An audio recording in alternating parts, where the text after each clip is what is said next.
Hello everyone. तो देखो भाई, आज हम पहुंच चुके हैं अपना लेक्चर नंबर 6 में, जो कि बहुत ही ज्यादा इंपॉर्टेंट है, क्योंकि आज जो टॉपिक पढ़ने वाले हो आप, उस टॉपिक का नाम है फर्स्ट ऑर्डर रिएक्शन। और इससे क्वेश्चन ना आए तो ऐसा हो ही नहीं सकता। तो आज हम देखने वाले हैं फर्स्ट ऑर्डर रिएक्शन में क्या क्या चीज देखेंगे।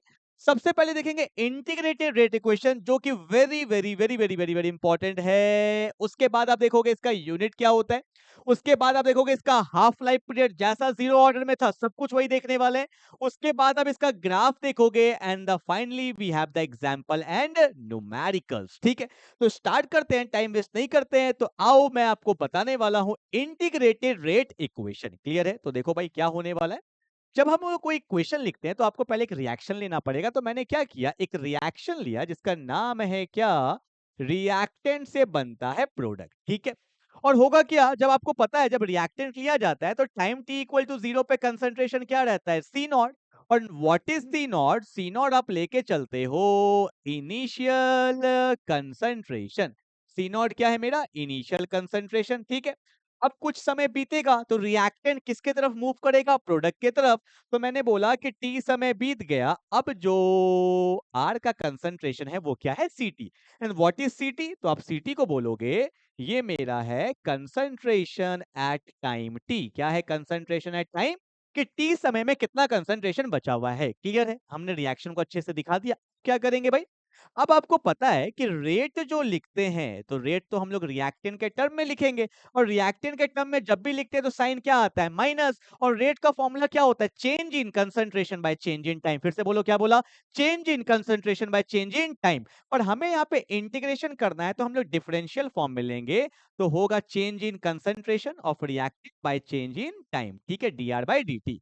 आप इसको ले लो इक्वेशन नंबर 1। और इसको किसी में डाउट है आपको ये कैसे लिखा है, तो आप जाओगे लेक्चर नंबर 2 में। तो लेक्चर नंबर 2 में मैंने इसको अच्छे से एक्सप्लेन किया है। ठीक है, अब दूसरा रेट हम लोग किसके टर्म में लिखते हैं, रेट लॉ के फॉर्म में। किसके फॉर्म में, रेट लॉ।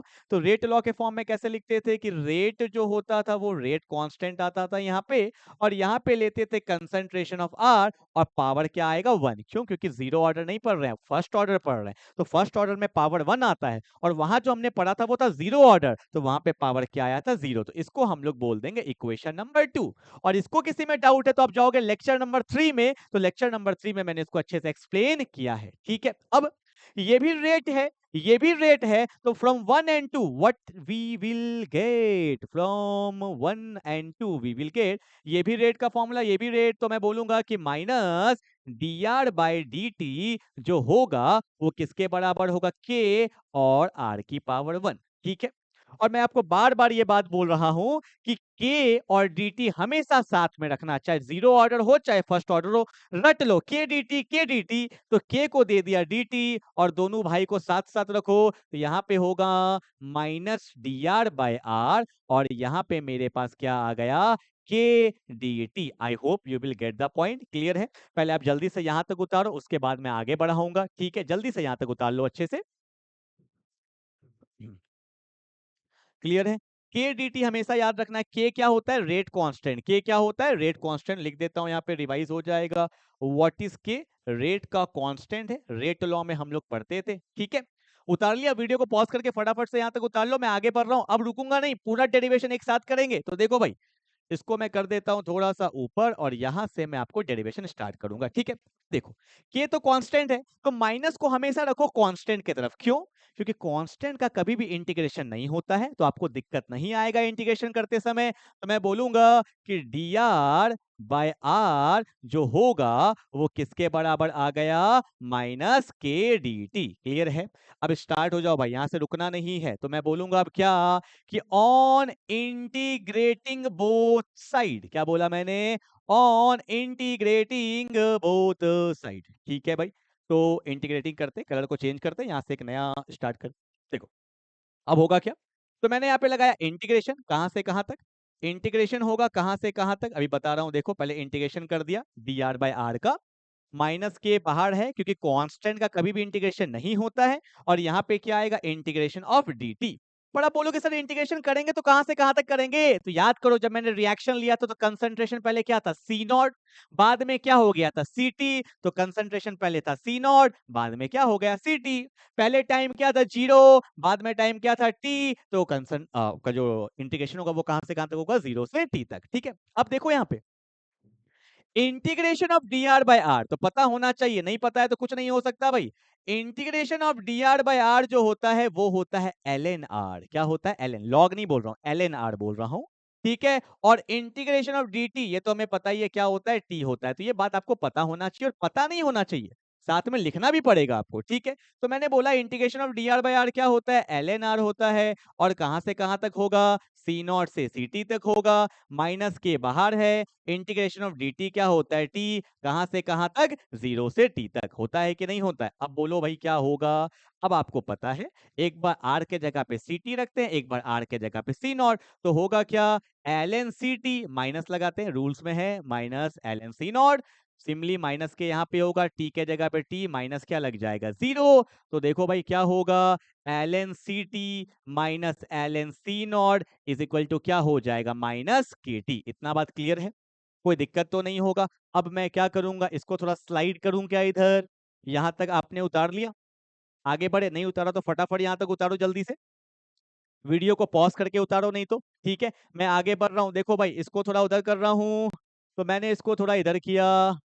ठीक है, तो अब देखो भाई क्या होने वाला है, अब होगा माइनस को भेजो इधर, इधर वाले को भेजो इधर, तो क्या होगा, के टी इज इक्वल टू, मैं लिख सकता हूं L N C not minus L N C T. Now the formula of the rate constant K is L N C not minus L N C T divide by क्या हो जाएगा T, और ये मेरा फॉर्मूला आ गया किसका, rate constant का। ठीक है, तुम याद करो जब हमने जीरो ऑर्डर पढ़ा था तो सेम फॉर्मूला था, वहां पे था k is equal to C not minus C T by T, बस यहाँ पे नया क्या आ गया, ln आ गया, मतलब ln C not minus ln C T by T. ठीक है, बट आप एग्जाम में यहां तक नहीं छोड़ सकते, हो सकता है नंबर कट जाए, हमें इसको पूरा आगे तक ले जाना। आगे मतलब कहां तक ले जाना है, लॉग के फॉर्म में, क्योंकि हमारा जो फॉर्मूला होता है, हमारा जो न्यूमेरिकल्स का फॉर्मूला होता है वो लॉग के टर्म में होता है, तो ln को चेंज करेंगे लॉग में। इससे पहले आपको ln का कुछ प्रॉपर्टीज बता देता हूं, पहले समझो, हर एक चीज लिखना है। ठीक है, इसको मत लिख देना डेरिवेशन में, ये नॉलेज के लिए बता रहा हूं। तो देखो ln का कुछ प्रॉपर्टी होता है, क्या ln a minus ln b जो होता है, इसको हम लोग लिखते हैं ln a बाई बी। क्या लिखते हैं, ln a बाई बी, मतलब डिवाइड में आ जाता है। ठीक है, उसके बाद अगर मैं लिखूंगा ln a plus ln b, तो इसको आप लोग बोल सकते हो ln a into B. Clear है? और ln का एक और प्रॉपर्टी होता है कि ln a की पावर b जो होता है, तो आप पावर को आगे ला सकते हो, आप इसको ऐसा लिख सकते हो b इंटू ln a। ठीक है, ये प्रॉपर्टी पता होना चाहिए। ठीक है, अगला चीज कि सर एलन और लॉग सेम होता है क्या, नहीं, देखो होता तो सेम है, पर एक्चुअल में एलन और लॉग में जो एक्सप्रेशन होता है वो होता है, एलन जो होता है वो होता है 2.303 लॉग। ठीक है, न्यूमेरिकल सॉल्व करते समय हमें एलन को हमेशा लॉग में चेंज करना होता है। ठीक, बट जो एलन का प्रॉपर्टी होता है वो हम लॉग के प्रॉपर्टी में भी लगा सकते हैं, कोई चेंज नहीं आएगा। ठीक है, तो अब मैं यहाँ पे आता हूँ वापस से, तो ध्यान से देखो, क्या मैं इसको ऐसा लिख सकता हूँ कि k is equal to ln C not minus C T, को लिख सकते हैं ln C naught by C T by T. यहाँ पे आप दिखाओगे एग्जाम में कि ln C not minus ln C T को आप लिख सकते हो ln C not by C T. ठीक है, अब ln को चेंज कर देंगे लॉग में, तो फॉर्मूला बन जाएगा 2.303 लॉग, और यहाँ पे क्या होगा, C not by C T divide by T. मतलब ये जो मैं फॉर्मूला लिख रहा हूं ना, ये आप इतना ज्यादा इंपॉर्टेंट है, ये अभी आपको पता नहीं चलेगा, जब न्यूमेरिकल्स करोगे तब आपको पता चलेगा। पूरे चैप्टर में यही एक फॉर्मूला है जिससे क्वेश्चन आता है, यही बैकबोन है। ठीक है, और यहाँ पे दिखाना कि आपने ln को चेंज किया लॉग में, तो ln क्या होता है 2.303 लॉग, हर कुछ को दिखाया करो बगल में, तभी नंबर पूरा मिलता है। ठीक, तो यहां तक आपको डेरिवेशन करके एग्जाम में दिखाना है, this is the integrated rate equation for the first order reaction, ये है कंप्लीट डेरिवेशन। ठीक है, पर नीचे लिख देना सी नॉट क्या है, इनिशियल कंसंट्रेशन, सी टी क्या है, concentration at time T. Clear है? जल्दी से उतार लो, ये मेरा एक टॉपिक कंप्लीट हुआ, इंटीग्रेटेड रेट इक्वेशन।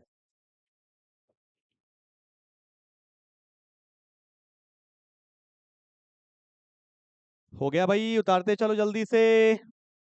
ओके, अब मैं आपको बताऊंगा यूनिट, क्या बताऊंगा, यूनिट। बहुत लोग यूनिट को रटते हैं कि सर यूनिट क्या होगा, रटने का नहीं, देखो देखो, यूनिट किसका निकालना है, रेट कांस्टेंट का। तो फॉर्मूला क्या होता है, k is equal to 2.303 by T log of C not by C T, यही तो होता है। ठीक है, अब देखो यूनिट निकालते हैं। कांस्टेंट का कभी भी यूनिट नहीं होता है, कांस्टेंट का कभी भी यूनिट नहीं होता है। ठीक है, कंसंट्रेशन का मोलैरिटी, यहां भी कंसंट्रेशन का मोलैरिटी डिवाइड में है तो कट जाएगा, तो ऊपर कोई यूनिट नहीं है, नीचे कौन है टी, तो टाइम का यूनिट तो टाइम ही होगा। तो रेट कांस्टेंट का यूनिट होता है 1/टाइम, जिसको आप लिख सकते हो time inverse, and time can be minute, second, hour, कुछ भी हो सकता है। तो what is the unit of the rate constant of the first order reaction is time inverse. ठीक है, it can be minute, second और आवर। क्लियर है? तो हमने क्या क्या कर लिया, डेरिवेशन कर लिया, यूनिट कर लिया। अब मूव करते हैं, जो सबसे ज्यादा इंपॉर्टेंट है वो है ग्राफ। क्या है? ग्राफ। आओ आगे आओ, चलो पहुंच गए यहां तक फिर से। आ जाओ भाई। देखो ग्राफ जीरो ऑर्डर में बताया था, फर्स्ट में भी बता रहा हूं, पर यहाँ पे हमें ना दो ग्राफ पढ़ना है। कौन सा ग्राफ पढ़ना है? एक तो हमें पढ़ना है एल एन के टर्म में, जो क्या था, K is equal to L N C not minus L N C T by T. एक तो ये वाला ग्राफ पढ़ेंगे एल एन के टर्म में, और एक मैंने बताया है लॉग के टर्म में। फॉर्मूला क्या होता है? K is equal to 2.303 by T log of C naught by C T. तो आपको दोनों ग्राफ अच्छे से समझना है, graph number 1 and graph number 2। This is graph number 1 and this is graph number 2। Clear है? स्टार्ट करें। यार ग्राफ बनाने के लिए कौन सा इक्वेशन का यूज करते हैं? मैंने जीरो ऑर्डर में भी बताया था, कौन सा इक्वेशन? तो आपको पता है ग्राफ बनाने के लिए जो इक्वेशन यूज करते हैं वो यूज करते हैं y is equal to M X plus C, use करते हैं ना। What is y? y का मतलब होता है y एक्सिस। क्या होता है? y axis. अगर मेरा एक ग्राफ बनेगा तो भाई दो एक्सिस लोगे ना, दिस इज x एक्सिस लोगे, दिस इज क्या लोगे? y axis. तो ये हो गया मेरा y एक्सिस और ये हो गया मेरा x एक्सिस। ठीक है, एम का मतलब क्या होता है? एम का मतलब होता है स्लोप। स्लोप मतलब या ग्राफ डिक्रीजिंग होगा या ग्राफ इंक्रीजिंग होगा, वो कौन बताएगा? स्लोप ही तो बताएगा। या ग्राफ डिक्रीजिंग होगा या ग्राफ इंक्रीजिंग होगा, तो ये सब क्या है? स्लोप। और कहां से डिक्रीजिंग होगा, कहां से इंक्रीजिंग होगा, ये कौन बताता है? सी, जिसको हम लोग बोलते हैं इंटरसेप्ट। क्या बोलते हैं? इंटरसेप्ट। तो ग्राफ में चार चीज पता होना चाहिए, वाई एक्सिस पता होना चाहिए, x axis, slope and intercept. Clear है? जल्दी इतना उतारो, फिर हम लोग ग्राफ की तरफ आगे बढ़ेंगे।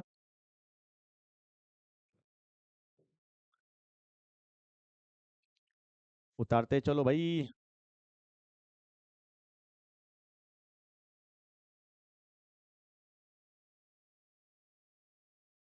हाँ, चलो हो गया, आगे बढ़े।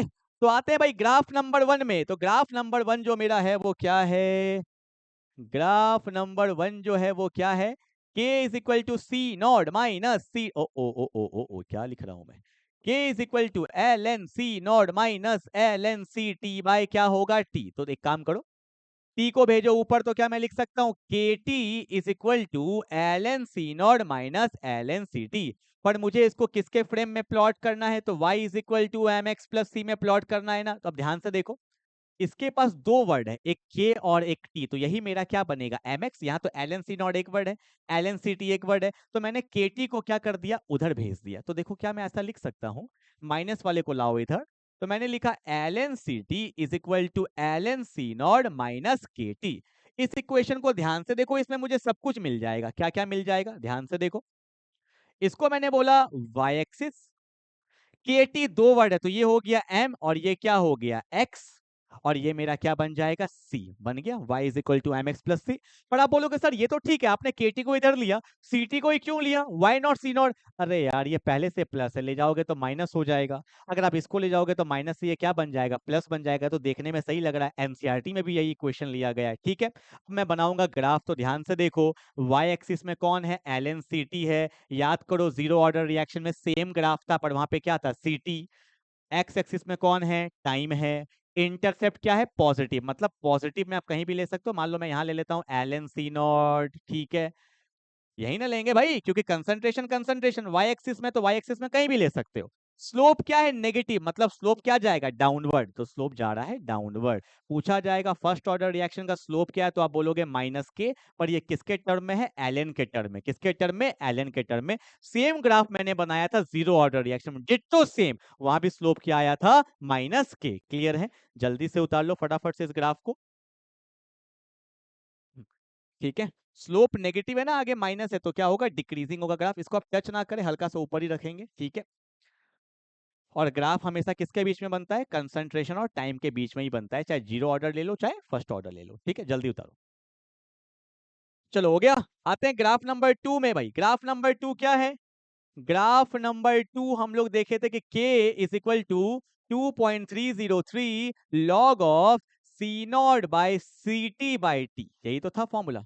अब देखो इसको भी प्लॉट करना पड़ेगा, के को हमेशा टी चाहिए होता है भाई, तो K T is equal to 2.303 log of C naught by C T. ये ग्राफ इंपॉर्टेंट क्यों है, क्योंकि देखो यहाँ पे ध्यान देना, के क्या है, कांस्टेंट है, के क्या है, कांस्टेंट है, और जो मेरे पास एक नंबर है 2.303 ये भी तो कांस्टेंट है, तो सारा कांस्टेंट को एक जगह पे रखेंगे, तो क्या मैं ऐसा लिख सकता हूं कि k by 2.303, constant by constant तो कांस्टेंट ही होगा, इनटू क्या होगा t, यहाँ पे क्या है log of C not by C T. इसमें ना थोड़ा दिक्कत लोगों को क्यों आ जाता है, क्योंकि ग्राफ होता है y is equal to M X plus C ना, पर यहाँ पे हमारे पास सारा वेरिएबल नहीं है। देखो क्या होगा, यहाँ पे देखो k ये कांस्टेंट है और ये टाइम है, तो ये तो आपको दिख रहा होगा कि इसको हम लोग m मानते हैं कांस्टेंट वाले को, और ये क्या है x है।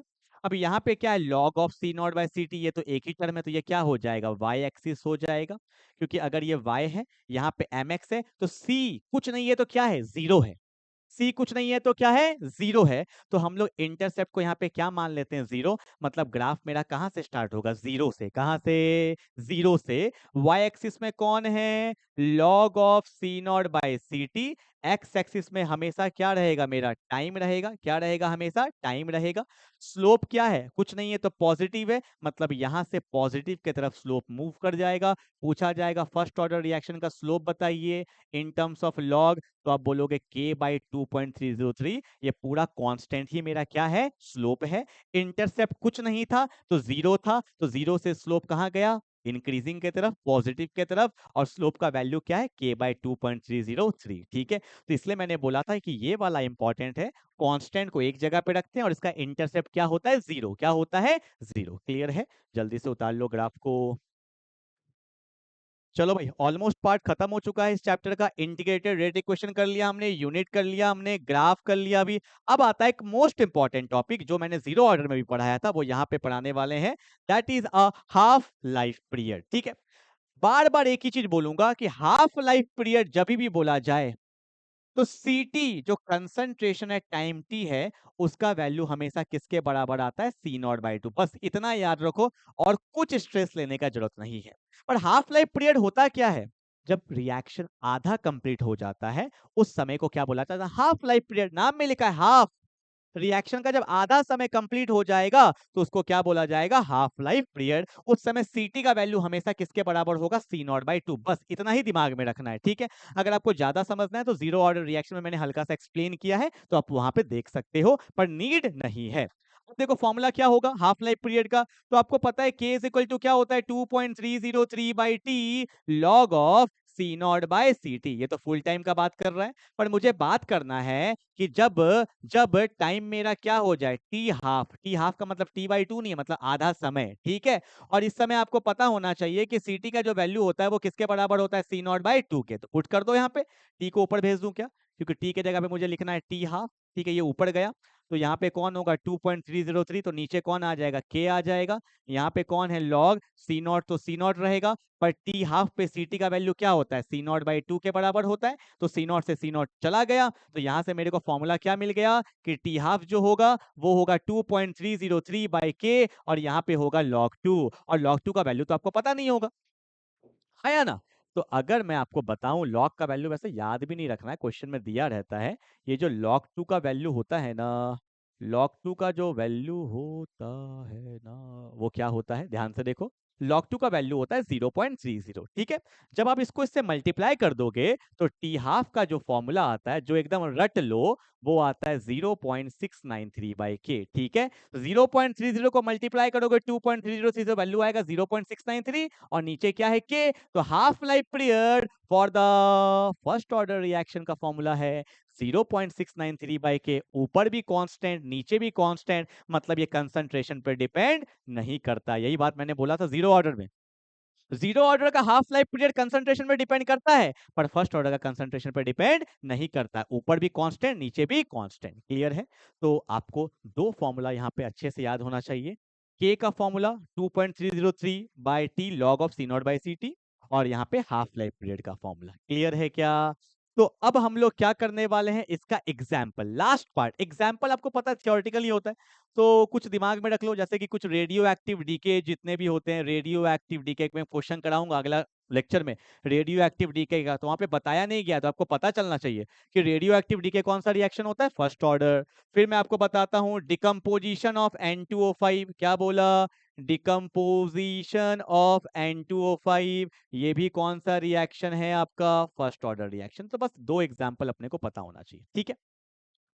चलो भाई, तो फाइनली हमने अपना आज का लेक्चर कंप्लीट किया है। तो आप बोलोगे सर इसका न्यूमेरिकल्स तो आपने बताया ही नहीं। तो न्यूमेरिकल्स भाई यहाँ कर ही नहीं सकते, इसके लिए एक सेपरेट लेक्चर मैंने बनाया है पूरा का पूरा, दैट इज लेक्चर नंबर 7, जहां पे आपको कंप्लीट न्यूमेरिकल्स, जो कि वेरी वेरी इंपॉर्टेंट है, न्यूमेरिकल्स इस चैप्टर का पूरा एक लेक्चर है, जहां पे आप लेक्चर नंबर 6 अच्छे से पढ़ चुके हो, अब लेक्चर नंबर 7 में आप न्यूमेरिकल्स करोगे। क्लियर है? तो मिलते हैं लेक्चर नंबर 7 में, तब तक के लिए बाय बाय।